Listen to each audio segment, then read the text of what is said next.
Сотрудниками службы по борьбе с незаконным оборотом наркотиков совместно с инспекцией по делам несовершеннолетних Министерства внутренних дел Кыргызской Республики на постоянной основе проводится работа, направленная на профилактику выявления правонарушений и преступлений среди несовершеннолетних, в том числе фактов вовлечения несовершеннолетних в наркопреступления.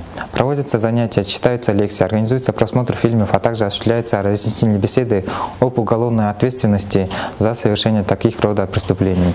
Сотрудники регулярно посещают социальные учреждения, в том числе детские дома и интернаты, где рассказывают о негативных последствиях употребления веществ, вызывающих психологическую и физическую зависимость.